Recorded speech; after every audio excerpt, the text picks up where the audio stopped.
Hey guys, and welcome to the Eagle Farm preview. What a massive day, a fat card, plenty of bets, plenty of high quality horses. Nick, are you excited?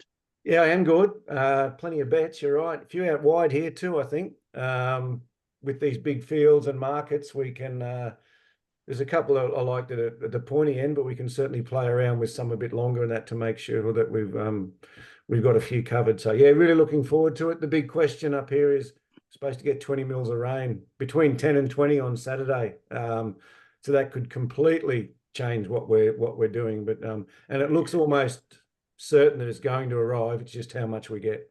Yeah, we're. I think it's going to be wet and it's going to be rain on day as well, which Yeah, for is sure. more Yep. significant. So, GK, what sort of pattern and horses are you looking for?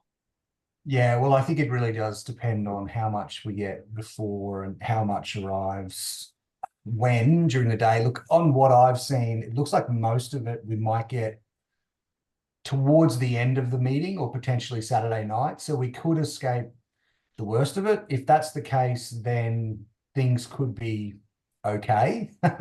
If we get 10 plus during the day, like this track could just turn into a swamp.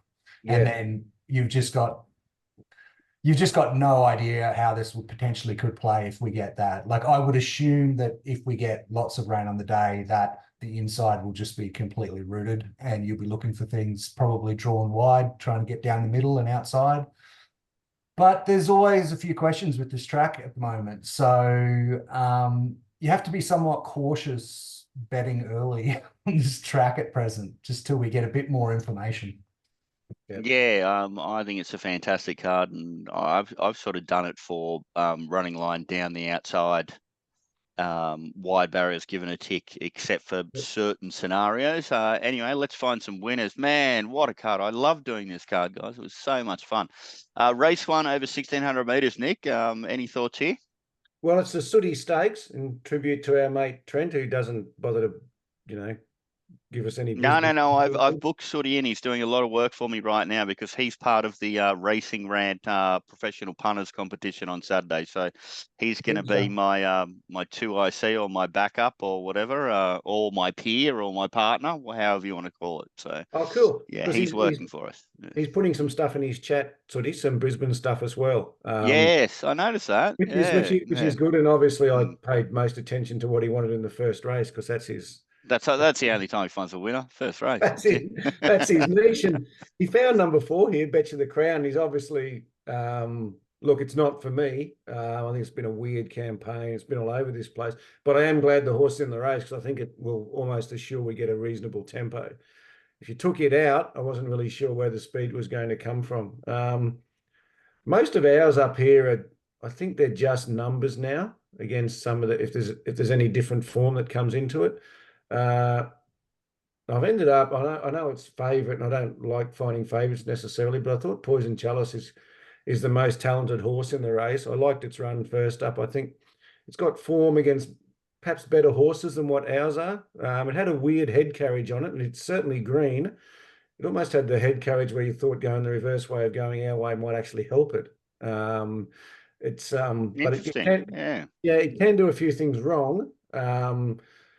But I watched, it's in a race up against, Step Party and a few of those that I think are reasonable horses. And I thought its last 200, 150 were really strong. I don't mind the jump up in trip second up with this trainer.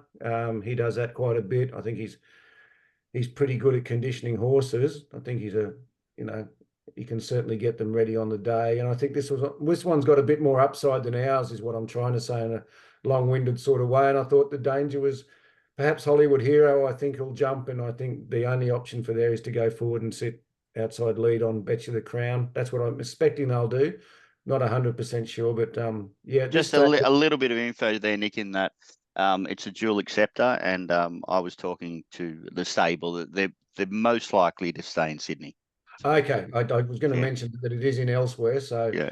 That is interesting. So Bet You the Crown, I think, will just bowl along. Tajaki will probably go forward. I'm not writing it off. I think it just didn't handle Sunny Coast. We were all bullish about it there, but it lost its feet at around the 600, so you can't write it off. And Tenzing, yeah, it had its win, had its birthday, that sort of thing.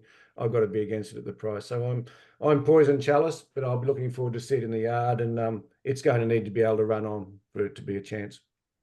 Beauty. Well, now I'll go to GK, who's splashing the style today with that handmade jumper he's got on there. Obviously, it looks very expensive to me, Nick. Very flashy.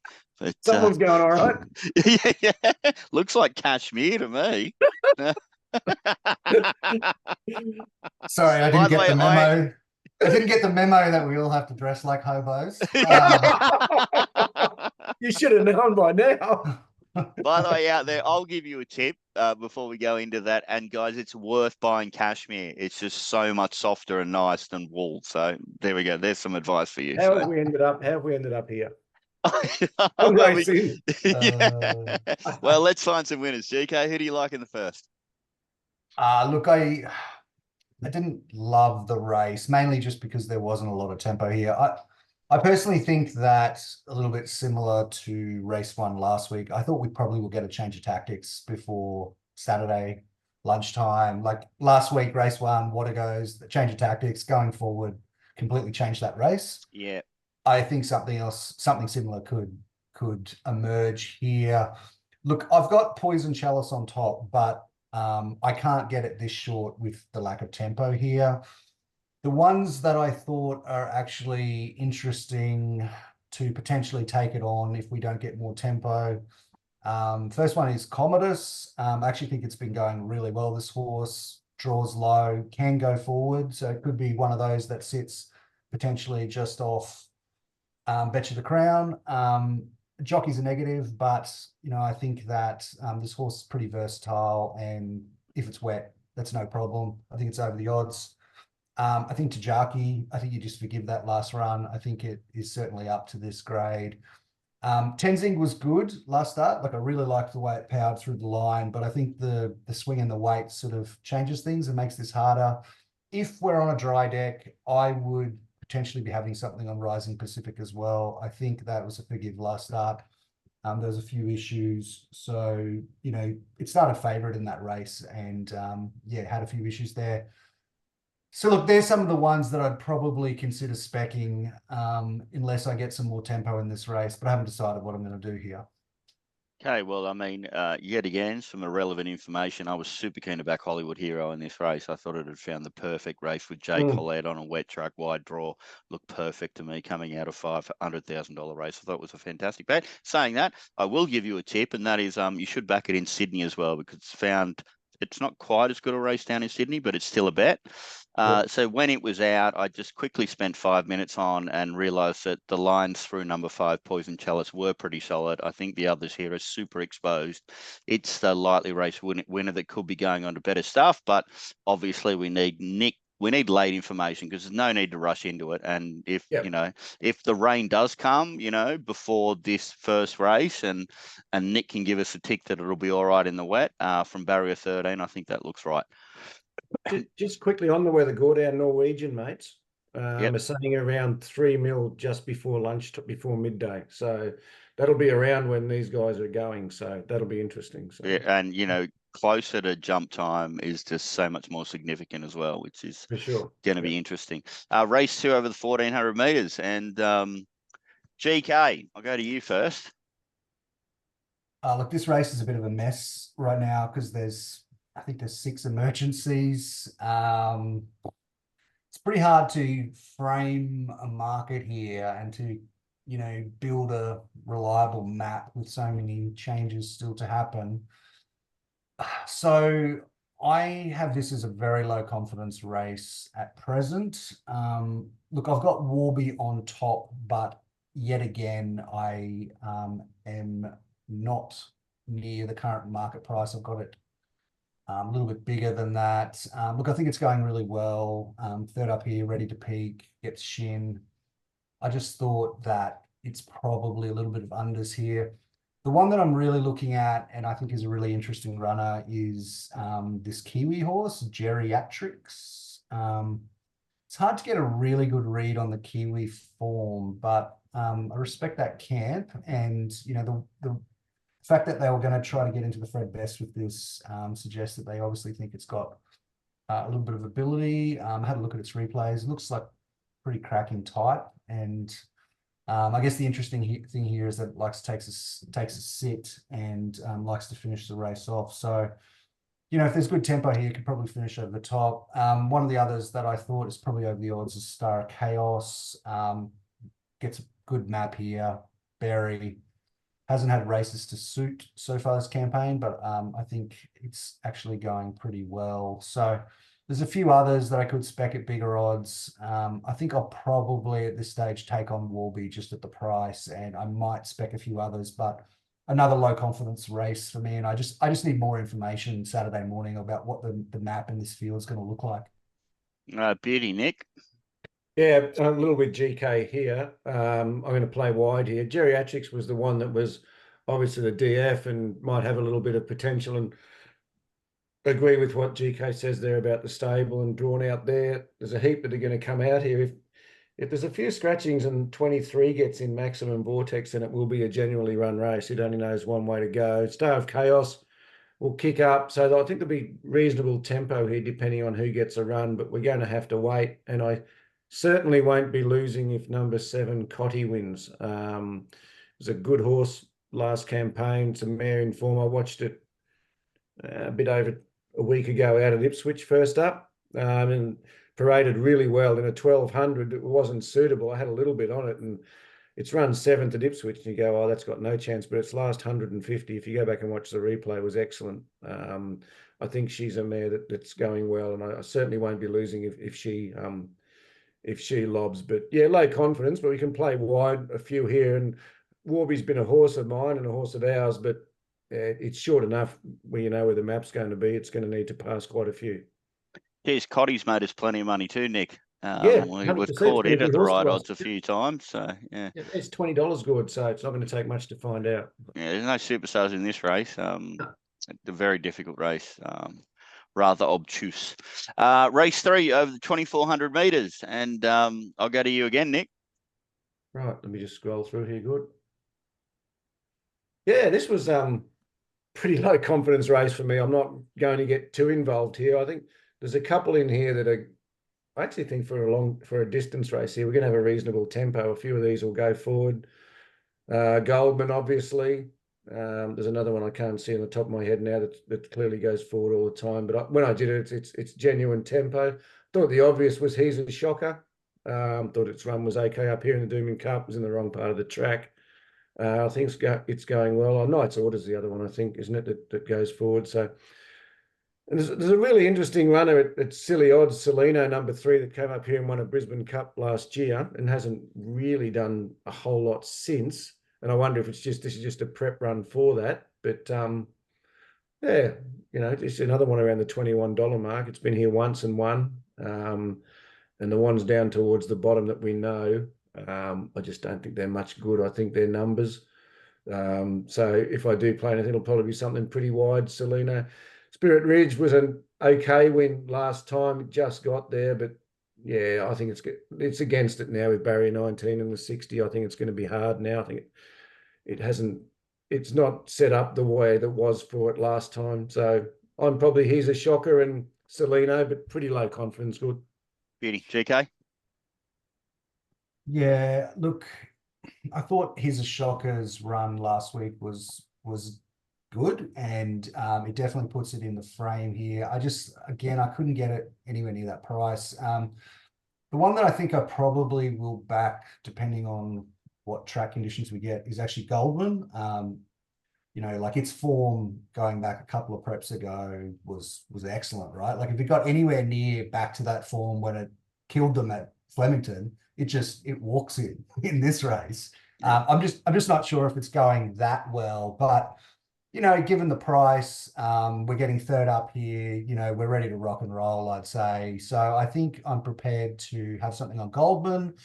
Out of the others, I actually thought Regal Line was actually a huge run in that race. And just knocked up late. Like they made the early move, looped them, just knocked up. I think it'll be better for that. And I also thought June 45 was huge in that race as well. So like there's a couple of double figure odds that I might potentially have something on, but I think I'll have something Goldman, and then I potentially might have something small on a couple of the others at double figures. I think I'll definitely make Regal Line if the rain doesn't come, GK. I think it's going well. It's just if it gets wet, I'm against it. But if it doesn't get there by that time, for sure, it's going well. For me, I can give everybody out there a little bit of inside information. I've got number 5 Goldman on top, and then I went out with one of the owners on Monday night, and the horse is airborne. So the stable reports, and he actually went out there and had a chat to Adrian, and super impressed. So, what can I say? Never trust owners' information, but it's something. Thanks, babe. And I'm with you, GK. I don't think it's with us as much, but it doesn't need to. Oh. And I thought both runs this time in are enough to say it's not firing, but it's close enough. And then the extra little tick from the stable, map position, no problems on the sting being out of the ground. So. Yes, Goulburn for me, and I think I'm going to bet in a 2400 metre race. So I don't normally do that. Let's move on to race 4 over the 1800 metres. And Nick, what have you got? Well, I think this is probably the most interesting runner in the country tomorrow. Number 3 Adelaide River. Pretty hard to line up, but it's running Group 1s at Longchamp, and it's won a Group 3 in Ireland. Go through and look who owns it. Lloyd and a few others have bought into this. It's obviously here for one reason only. The Mighty Without a Fight won this race last year on his way to glory. Oh, God, happy. Oh, that brings a smile to your face, doesn't it, Nick? Doesn't it, God? It makes you feel all warm and fuzzy. And look, they're just numbers apart from him. I'll suss out a bit of info pre-race with this one. I know where to go to find out when we get there. But I thought, look, I've watched it, you watch its replays, particularly its race in Ireland, it just rolls forward. And it looked to me like an English star or a European star that when it decided to click up around the 600 at the Curragh, it was the Curragh, I think. It actually looked like it could accelerate. It was a bit flat on the line, but that was okay for 1800 here. I thought it had to turn a foot. So I think if this horse is anywhere near its best, it's an absolute Monty here. Look, I think your information late is going to be so important. You're 38 weeks off. You're coming from overseas. We don't really have any evidence yet. No. So it is definitely a horse of interest. But and I think it's obviously here. They've bought it as a Cups horse. And they know that. I'm sure they've looked at what the Freedman boys did Without a Fight last year and go, okay, they went here, give it a couple of good runs, a little bit of a break in Queensland, and then go from there. I'm suspecting that's their plan. I'm a little bit surprised with Gibbons on it. That wouldn't have been my default jockey, but that's fine. Yeah, but he is a stable rider. That's right. Yeah, but I just thought if they were looking for, I thought they might have put their long-term rider on it, but that's okay. I mean, he's certainly no massive. For me, I mean, look, the two jockeys you go looking for on the card are B. Shen and T. Berry. And then maybe just C. Williams. C. Williams is fine. Oh no, C. Williams, yeah. Oh, to be honest, there's a few others on the second tier here. I just have Shen clearly on top as far as the jockey I want to back. You see how he rode on Wednesday as well? Oh, yeah, he's on fire on Wednesday. So he's up there, he's comfortable, he's riding the best he's ever ridden. He's my go-to. GK, what have you found here in race 4? Well, let me just talk about Adelaide River because I spent probably 2 hours looking at this one's form because I was so interested in it. So I watched every single one of its starts. And then I went and spoke to someone who knows a little bit about European racing, and their view I think is quite interesting. Like they said that in some of the races that this horse was effectively a pacemaker for the stablemate August Rodin, I think it's called. It was more or less a pacemaker, right, for the other one. Not to say that this doesn't have ability, but the other one was the one that they were really trying for. So that sort of put me off a bit at first, but then that sounds like a tick to me. Well, it is. I think it is. Like the thing that I always start with these international horses once we get over a mile is that they're just better than Australians, right? Yeah, like that's my starting point every single fucking time.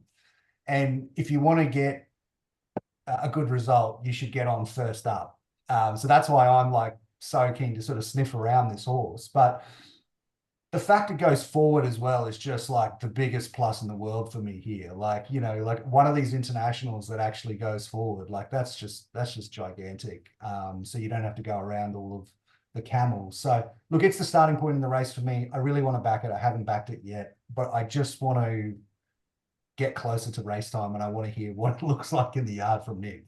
I'm super keen to hear that. Yeah, we don't need to rush, but Jesus, it's as you say, Nick, a very interesting horse on the program.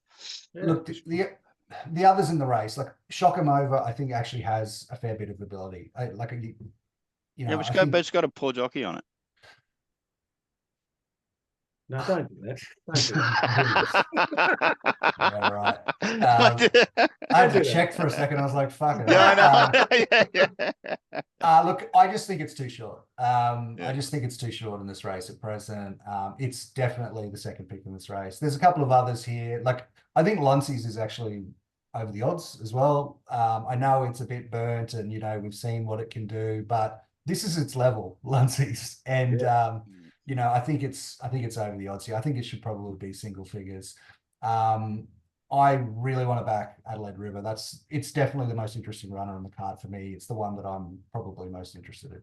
And we'll do it late. I think all three of us are in agreement there. It's sort of like I back that or I don't bet in the race is my thing, and I'll just wait for Nick to give me a tick and then do something.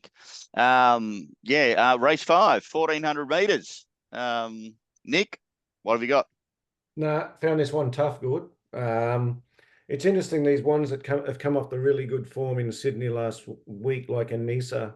It was probably in the wrong part of the track, but it still didn't go well. And I just sort of get the feeling of these afterthoughts. We get a few come up here and they say, well, it's $1 million race. Oh, should we have another go around? Which sort of worries me with the toppy broadsiding, but obviously if the rain comes, that just helps more and more. I mean, it plowed through that mud in Sydney. Angel Capital, I was really keen on 2 weeks ago, and we had a good bets on it, paraded well. It's a nice type. It's going to furnish into a really nice horse, but I know there's really big wraps on it, and some horses just got stuck at Doomben that day. It was a gluey sort of surface, and some horses didn't let down. I don't spend a lot of time listening to what jockeys say, but Jamie Carr did say she thought it was going to really explode on the corner, and then just sort of paddled a bit and got stuck a bit in that. And I think it's got the ability to win, and I'd be interested to see what price is it. I think it's still around the $9 mark at the moment. So it's a chance. And the 14 Brutal Bowl is interesting. I mean, we were on it first up, and it got in all sorts of trouble. And then GK did a great job finding it on a Sunday at the sunny coast, where I didn't even notice it was in, and it absolutely pissed in. It's a nice style of horse too, so it's got some ability, and it's obviously a target race for it. So it's in it. I've mentioned a few there. Elmore Zillow, I'm tending to probably be against. It's had enough runs now for me as a 2-year-old. I found its mark, and I think it's going to be giving a few a start, and I think there'll be maybe one. It seems to be one of these horses that's going to find one just a little bit better on the day, and at the price I'll tend to be against it. But I've got Angel Capital on top, and if they can run on, I think the draws are advantageous. It'll get to the middle. I don't worry about the soft surface because it got through it all right in Melbourne. I think that Demon track was just gluey, which didn't suit some horses. So it's on top for me, but yeah, not overly confident, good, to be honest. Beauty. GK? Yeah, well, look, I'm taking on broadsiding. Look, I have priced it almost double its current price. I'm taking it on 100%. Barrier.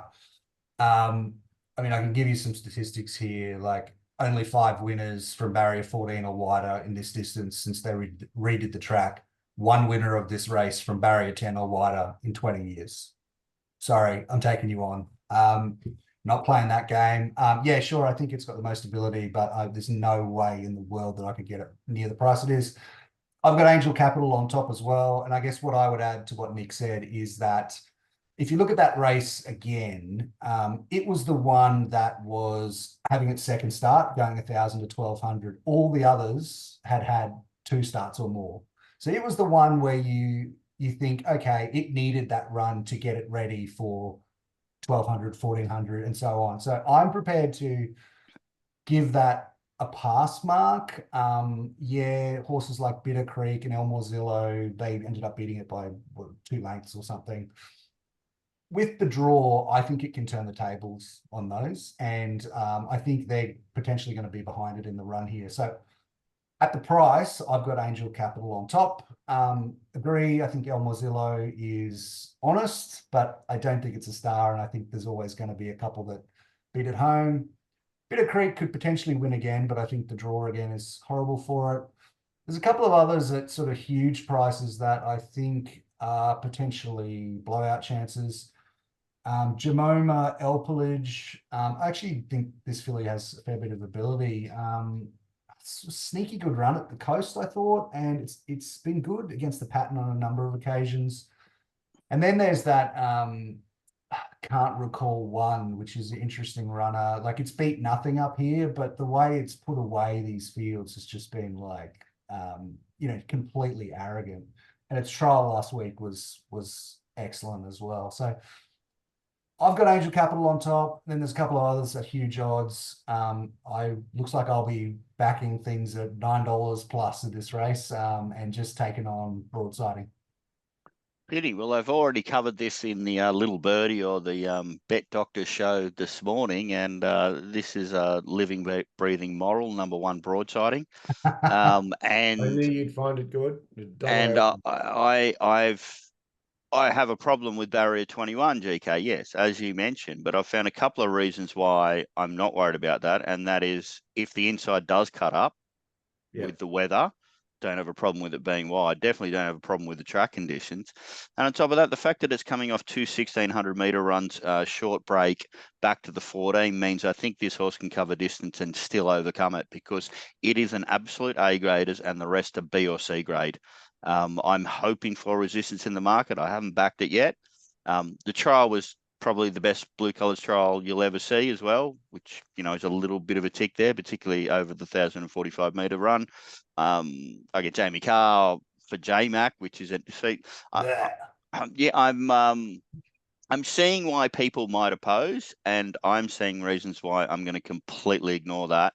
And I think it's close to a moral. Let's move on to race 6 over the 1,400 metres. And Nick? It's a good race, isn't it? The winner of this gets in the Stratty. So there's a few here that are very keen to salute. I'm a bit surprised that Steffi Magnetic is going around, I've got to be honest, because I think looking at the Stratty, she'd probably get in anyway. She'll get in. Yeah, that's what... So I'm a little bit surprised she's going to look. A run in the 10,000 was fantastic. And she's obviously a horse that's on the improve and is starting to really find herself. But she's come across a decent field here. I thought I could back. I've got her on top, and I won't lose if she wins. But I've played wide here, I think, and I've had a few bets already. I think there's some genuine quality in this race. I think Step Party's a good horse. The draw's terrible, but I've sort of looked at it later in the day that these outside draws might be an advantage. We found at Eagle Farm recently that the inside draws have been a nightmare. In Brisbane in general, inside draws haven't been advantage. So it's around the $13, $14 mark. I was really impressed with Amur at the Sunny Coast. I think it's a little underrated, this horse. It looked in good order up there, and I've sort of discounted that Caloundra form on that day because it was a really heavy 20 if you weren't on the Crown, but this one was on the Crown, got the good going. But I still think it's over the odds. It's $26. I'm led to believe there's pretty big wraps on the 7 Schwartz at the stable can tip, so that's no surprise there. And I thought the number 10 Snow Patrol, it's the one early bet I've had. I thought this was way over the odds. I can't believe it's $21. On its Melbourne runs, it beat Southport Tycoon first up last time in. Watched its run Flemington in the Guineas. I thought it was an outstanding run. I thought it was. Look, I don't really do prices. I've got an idea in my head, and I thought at $21, I thought it was way over the odds. So I can back 4 or 5 runners here for a good result, and I think that's the way I'll play the race. I don't think the local ones are good enough. I think a bounding's a huge risk at the trip at this grade. So I'll be looking at the interstaters, and I think there's 4 or 5 I can back here for a good result. Beauty. GK? Yeah, well, Steffi is my best of the day. I just think that run in the 10,000 is just absolutely sensational. I think this horse is going to be the Stradbroke favourite on Saturday night. That's what I think. I think this horse is the real deal. And it's going to get in the Stradbroke with 49.5, and it's going to be very, very, very hard to beat. It's almost in the field, but I think it's going to win this race. Provided the inside isn't complete dog shit. That run in the 10,000 it has panels on anything in this field, in my opinion. The only thing I would say is that 4 of the last 5 winners of this race have come through the Hawkesbury Guineas, which is, that's an interesting tidbit, if you want to call it that. Yeah. It's small data stuff. Yeah. But that's the Schwartz form line, right? But I don't think Schwartz is on the same. I don't think Schwartz is playing the same sport as Steffi right now. There's bits and pieces throughout this race. I like a lot of them, but I think Steffi wins. Simple as that. I think number 17, Stephanie Magneto, is a moral, and I don't even care about barrier 2, because it means to me, if the inside is completely gone, they'll all shift wide. You can be still sort of like 7 or 8 off the fence. It won't be the best ground, but it won't be the worst. And you've got so much on the opposition, it's irrelevant. And what I love is the fact that at Doomben, it was forced back to the inside, which was the worst going, and still was going better home than the absolute A+ graders. And these are glorified B and C graders. I actually like the inside draw for this horse. T-Berry, just keep it balanced, save ground round the home turn, get as wide as you possibly can, and just own them like you're the best horse in the race. Just do exactly like what he did against Tropical Squall, like when he almost beat it, right? Up the inside exactly. And good night, because there's no Tropical Squalls in this race. Man, I've got an argument to make that Steffi Magneto's run against Bellanipity, I Wish I Win, in that race was actually the best run in the race. It got checked at the start. It was unbalanced. I thought it was an absolutely amazing run. So, what's the talk on Schwartz? Good. Big raps. Yeah. Okay. Yeah. But like for every 10 big rappers, there's one where it ends up, coming through. So, look, Steffi's got the runs on the board. We'll see. And you know what you mentioned about it's probably already in the Stradbroke. Look, we know that the trainer likes making money, don't we? He likes Australian dollars. So he probably just says, let's just pick up a little bit more money. What did he have up here last week? The one in the first. What was it? No, what it goes. Oh, you should have seen it in the parade. Wow. But on my data, Steffi's last 2 runs, the ratings have about, 1.5 to 2 lengths on this field. He's certainly got the ratings feed at the moment. Good. I don't know what they're like in Sydney, but bloody hell, I think look good. They looked good last week. Oh, beyond. Well, he's got a great assistant as well too. Hello, mate, and congratulations on picking up a very wealthy female jockey to be your wife. I'm very proud of you. Let's move on to race 7 over the 1,300 metres. Oh, what a cracking race. What a cracking race. Nick, what have you got? It's the race of the carnival. I think it's a better race than the Stratty. There's no real chaff in this. In saying that, I sort of went with the process of elimination and got rid of a few here, and I narrowed it down to 5, which is probably not overly helpful. And this will depend largely on the weather. If the rain comes, and if it really comes and we get to the, the 8s and the 9s, which is quite possible if we get 10, 15 mils, it could fall apart. Then I've really got In Secret and Magic Time right in the ballpark here. And I'm really interested with In Secret. It's strange that she's getting stretched out in trip for the first time. We know she's a bomb on the wet, and we know she's a bomb fresh. I still can't believe I Wish I Win got beat in the 10,000. It was the cruelest of results. I just thought when it burst through, I thought, okay, no worries, get in the queue. I was going through yesterday and looking through the seconds we've had in the last couple of weeks. It's been pretty deflating, and that was the main one. I thought it was home. I noticed the blinkers have gone on, which is interesting. But once again, it's drawn the rails, which is probably exactly where you don't want this horse to be. But normally at Eagle Farm, they do split a bit and it'll find the room. And I think by that time they'll be getting out a bit and spreading out. So I don't think it's as big an issue as it was at Doomben.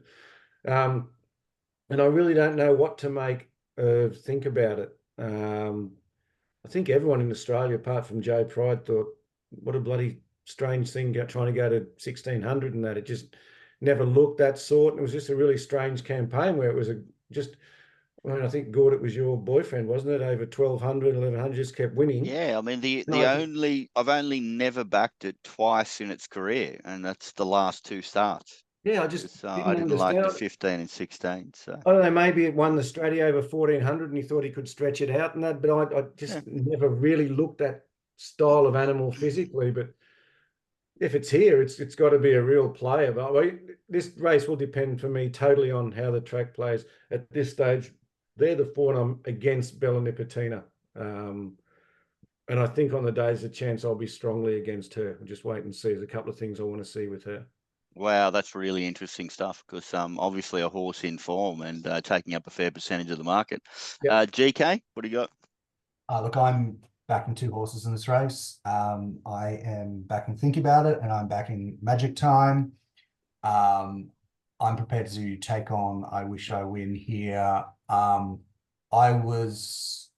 been in the I Wish I Win fan club for a very long time, and I think I've finally come to the realization that this horse is really consistent in its Group 1 races, but the peak is behind it now.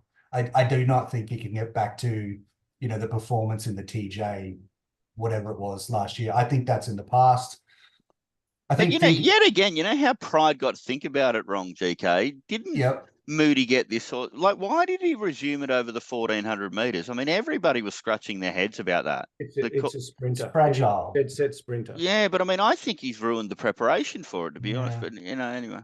I think it's obviously a fragile animal, right? Like it's obvious, it's issues with its legs and all that. So I don't know. Like, I don't like it when you coming into these grand finals starting as a sprinter anyway, but that's maybe just our way of looking at racing.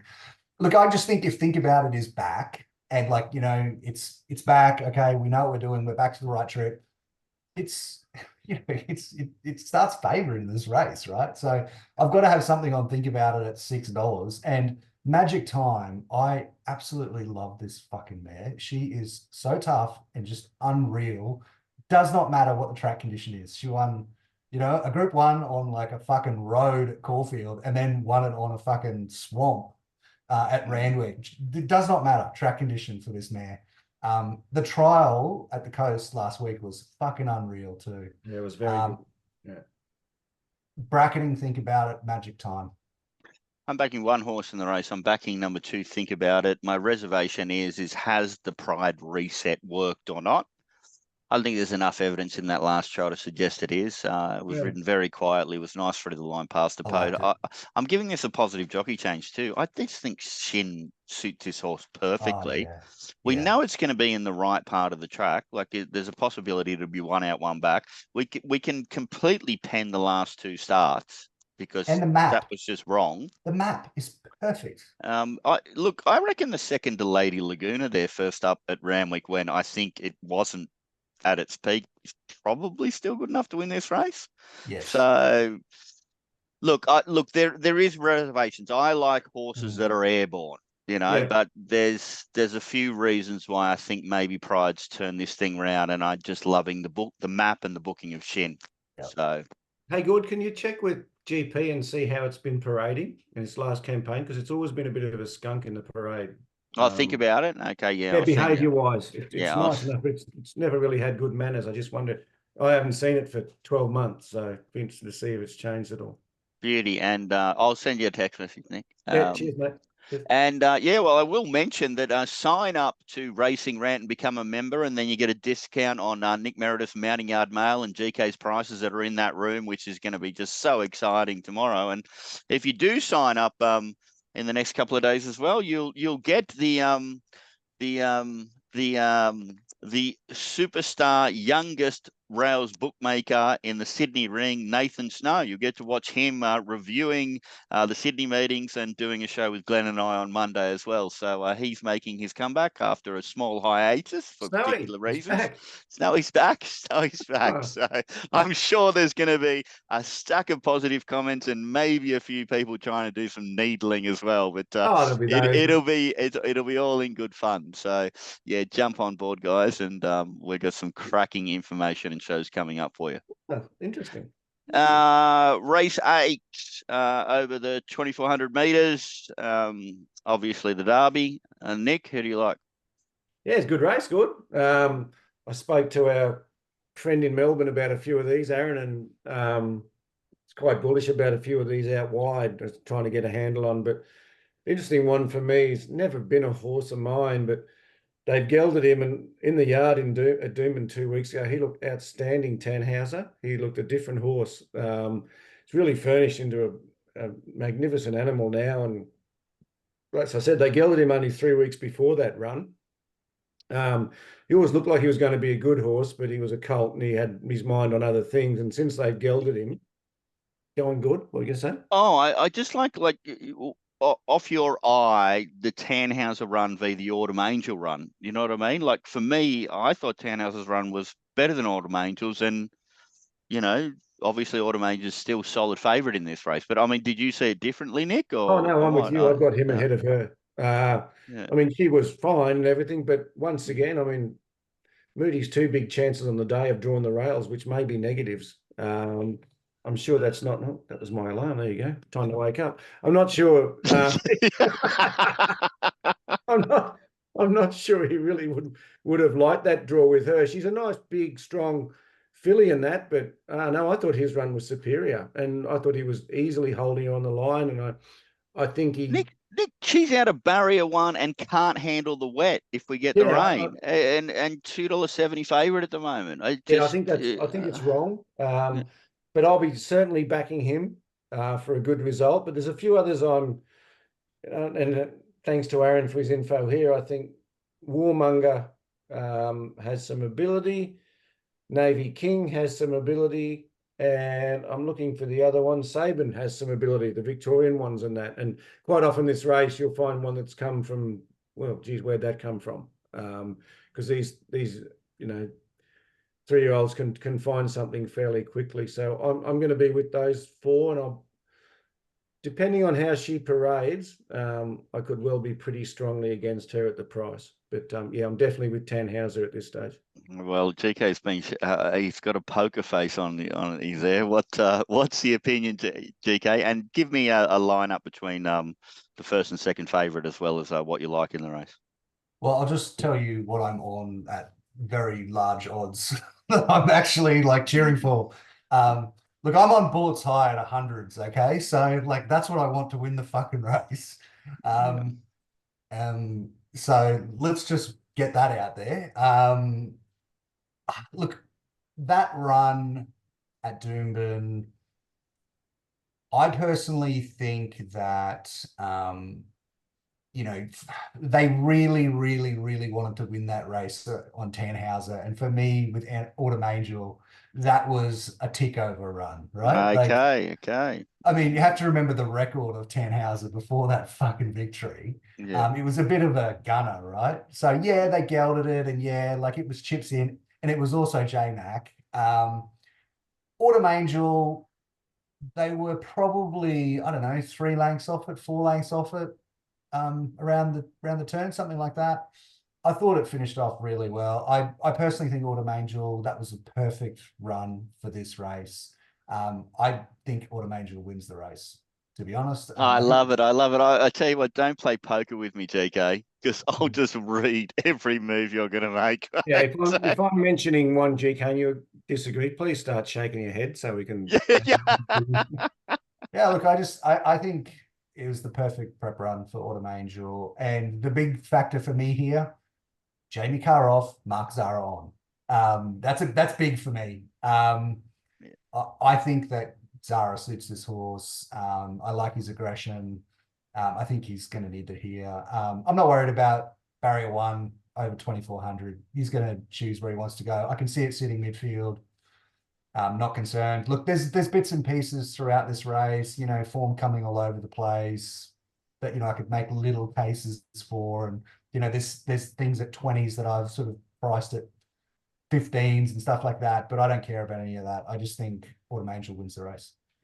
Beauty. Yeah, gordbet.com.au, because if you're willing to take $2.70, you can have as much as you want. Interesting. Like, I hear so many people complain about done deals, or not complain, but suggest that 2,000 maxes them out, and so Townhouse's out of done deal. I'm not as confident as some other people suggest on that breeding line. Yeah, clearly on top for me, Tannhauser. I don't obviously have a problem with the sting out of the ground, which I do for Autumn Angel. And I know Tannhauser's out of 3 and Autumn Angel is out of 1. I don't mind horses drawing inside if they can go on the wet. It's when they can't go in the wet and they're on that slightly inferior ground that I think it's a real negative. There's a lot of assuming that the inside's going to be off here, and that there's going to be it's going to be a swamp, and I don't know. Well, it's Thursday night. We've got to have an opinion on probability, and the probability for me is that's the way I'm going to handle it. We'll see.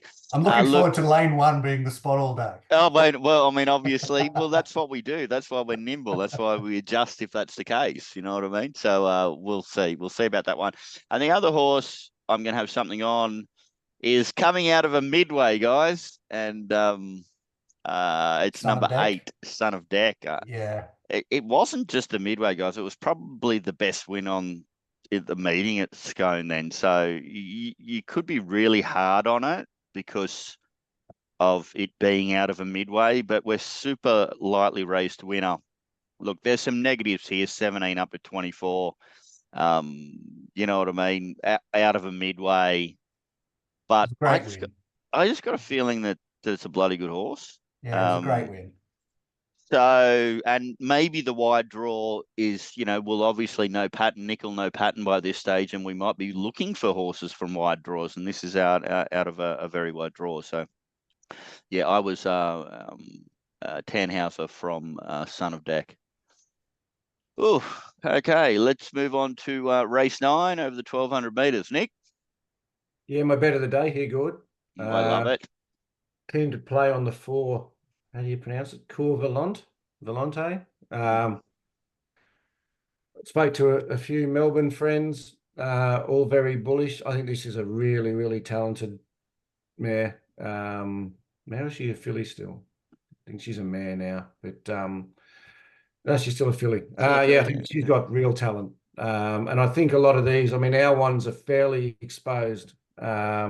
I think they're okay. They're reasonable horses. Comrade Rosa has obviously got some ability. We've been with her before, but I think this one's on its best form, and where I think it can get to is clearly superior to these. I was surprised at the price. I think there's still $5.50. There was some $6 around, I think I saw, and once I finally got round to this race at $5.50, I thought, yeah, I'm happy to play here. I think Shin can choose where he wants to go here. I think she sits first 3 pairs, maybe first, second pairs. He can, if the inside's off, he's not going to find the fence anyway. If the inside off, he can sit 2-3 wide if he needs to. I think he controls it from here, and I think this is clearly the best bet of the day for me. And I was surprised at the price and very bullish. Beauty, GK. Oh, look, I've got Coavalent on top. I don't have it that much different to the current price, but I think this is a really good setup. The only slight negative for me is just whether this is more of a 7 furlong horse and whatever. I think there's a really good roughie in this race, and I love its previous run. It's Hip Hip Hurrah. That run last start, it was only 1,000 meters, but it was sensational. Wrong part of the track, just incredible. Section was late. Also has a really good line through Moesha, where it finished alongside Moesha in a previous run. It's double the price of Moesha. I think they should be pretty much on the same line. They're the 3 for me primarily. I love Comrade Rosa. Won this race last year. First up was great. I just think this is stepping stone for the Tiara. I think the Southerners are going to win this race. Beauty. And everybody, jump on, sign up to Nick's Mounting Yard Mail and all the great extra information that we have in that channel. Become a Racing Rant member, and also know that I'll be betting in Queensland with the Brains Trust backing me up, in Nick and GK and Kaz, and Sooty Vogan's going to be my partner there. So jump onto Top Sport and buy some shares in if there's any left by now. I don't know. And it's just going to be a great afternoon, because what a cracking program. Saying all that, Nick, is there a couple you're really excited to see in the yard, and a couple you're really keen on backing?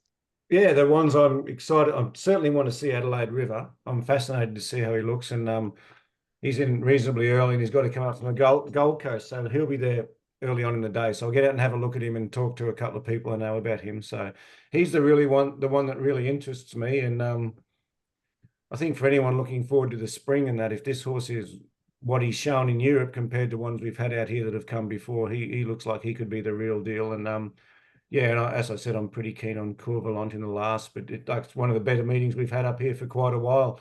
Unfortunately, the pricks wouldn't let me walk the track tomorrow to have a good look around, but Queensland Racing. I'm glad you got that little dig in there at the end, Nick. You were waiting for that one. Queensland Racing, good, what we get, we can get. Yes. We get what we get, which is usually basically fuck all. So yeah, we'll see how we go. And GK, well, I mean, obviously, I think it's self-explanatory, but do you want to just give us a quick summation? Look, Steffi's my best of the day, and I think she's a great chance in the Stradbroke. So take the futures on the Stradbroke price. Oh, wow. Jesus. Okay. That's I know someone who has it. Yeah. So. 49.5. Oh, we've got some excited punters in the room today. So everybody out there, good luck, good punning. And thanks, Nick. And thanks, CK. Cheers, guys.